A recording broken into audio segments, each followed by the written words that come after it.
I am Will Self, joined by Judy Batista, Sean O'Hara, and Kim Jones. We, of course, are practicing social distancing, not because we don't like each other. Well, Sean? No. To be determined. By the way, it's AM, not AM. Exactly. There you go. Oh, wow. Mr. Broadcaster over here. So adding a little levity this morning. Obviously, we know these are uncertain times. Wherever you are, we just hope you are safe and healthy with family. If there's any way that we can break the monotony of your day, we are here to help, to inform, and hopefully entertain. And boy, was it entertaining to see what was happening last night. If you were sleeping, what were you doing? You missed a lot. First up, Amari Cooper will remain a Cowboy. He gets a huge deal to stay in Dallas on the same day the Cowboys tagged Dak Prescott. More on that from our NFL Network insider Ian Rappaport. And how about this? Stefon Diggs heading to the Bills. And that's only half the story. We're still counting the draft picks the Vikings got in return. We'll delve into that, which raises even more questions about the DeAndre Hopkins trade yesterday that shocked everybody. D-Hop now a Cardinal, and Bill O'Brien has some splaining to do.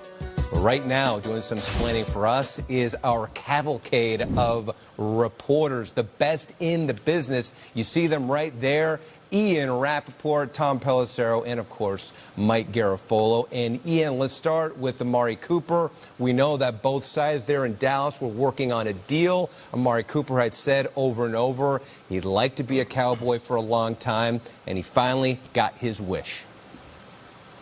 Yeah, this one really was getting done all the way. It was just a matter of getting to that number. And the Cowboys knew right from the very beginning that if they got to the $20 million per year number, that Amari Cooper was going back to Dallas. It's where he wanted to be. He basically changed his career, revived his career after being traded from the then Oakland Raiders to the Dallas Cowboys for a first-round pick.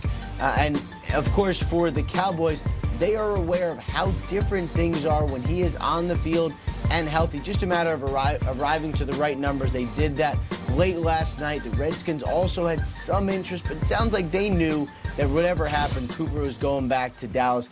In the end, 5 years, $100 million for Amari Cooper, $60 million in guarantees. And he stays in Dallas, and, of course, Dak Prescott as well with the exclusive tag. And, of course, that wasn't the only wide receiver news that we received last night. Tom, some big news coming out of Buffalo. That's right, Will. And this really didn't heat up until last night with the Minnesota Vikings sending Stefon Diggs to Buffalo along with a 7th-round draft pick. In exchange, Minnesota gets a first-round pick, number 22 in this draft, as well as 5th and 6th-round picks and a 4th-round pick out in 2021. Now, the Vikings were insistent throughout the offseason that they were not motivated to deal Diggs, even after some things that happened last year, going AWOL, getting fined. He did improve in terms of how he was around the building. After that, they were not going to let him go unless they got a significant haul. Well, that's exactly what Buffalo came to the table with. Minnesota now has resources to fill other holes on their roster. They have more flexibility in a draft that is really good at the wide receiver position, and they also have less drama from the tweets and everything else. Buffalo, meanwhile, gets a proven commodity here, a guy with back-to-back 1,000-yard seasons, still only 26 years old, a player they think will be able to help their young quarterback, Josh Allen. And, Tom, this was after we had a wild trade that many have broken down in DeAndre Hopkins going from the Texans to the Cardinals with David Johnson coming back. Texans getting themselves a 2nd-round pick as well to take on that salary that was fully guaranteed for David Johnson. But the real story here for many is, how does Bill O'Brien let DeAndre Hopkins go? And the answer is multi-pronged, one of which is that Hopkins had 3 years and $40 million remaining on his deal. Everybody loves these contracts early on when they get the big numbers. Then they see the smaller numbers and go, wait a second.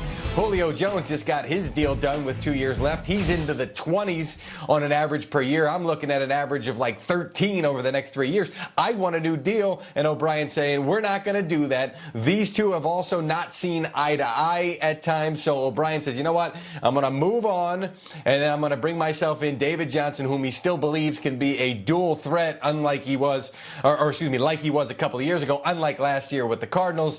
And O'Brien better be right about this because the heat is already on him. He's made a number of deals. People have questioned the return. They are questioning the return on this one as well. That they are. Twitter was going crazy over this. Can I jump in real? Sure. Just make a real quick point. Yep. One thing about Bill O'Brien, and I know everyone is scrutinizing DeAndre Hopkins and how did they not get more. O'Brien shopped DeAndre Hopkins very aggressively but very quietly at the trade deadline and early on in February, really for the last several weeks. This is the most he could get. So maybe he shouldn't have traded him, I don't know. But I'm just saying he couldn't get more because teams were not willing to offer more.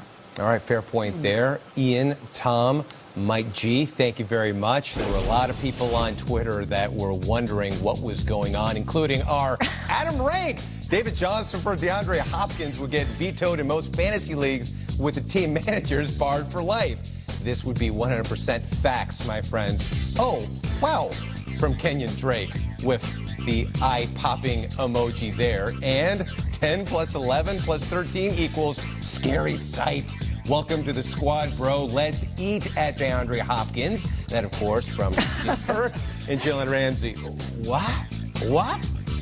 So a lot of varying reactions, but they all were the same. They just could have used the shoulder emoji as well. When this news came down, we were thinking, man, oh man, this feels one-sided with the Cardinals, which I know Steve Weiss, who's watching, fabulous report for us, said this was straight-up thievery, Judy, by the Cardinals. Can somebody please post a video of, I have to assume Kyler Murray is cartwheeling around his house right now. Absolutely. At the prospect of getting with these wide receivers. It's fantastic for a young quarterback. It's a fantastic deal for Arizona. Look, I'm interested in what Ian said, that they'd been shopping Hopkins for a while, and this is the best they could do. I wanted to bring up our own Mike Giardi, who I hope has gloves by this time for when he gets out there in Foxborough today, tweeted a few minutes ago that the Patriots quietly checked in on both Diggs and Hopkins, but they simply were not willing to surrender the capital it was going to require to get them. The capital that was given up for Hopkins was not much. You got to surrender that. That's for sure. You wonder about that. I think Bill O'Brien is going to have to answer for this trade for a long time. If you couldn't get more than this, how is that possible? Then why do you... How is that possible? Because everybody knew, I assume, that he's going to want a big deal. But then hold on to him. I mean, this is a top 2 receiver? But one of the more interesting parts of that, hearing from our insiders, was what Ian said at the end. Trade deadline, he tried to shop him.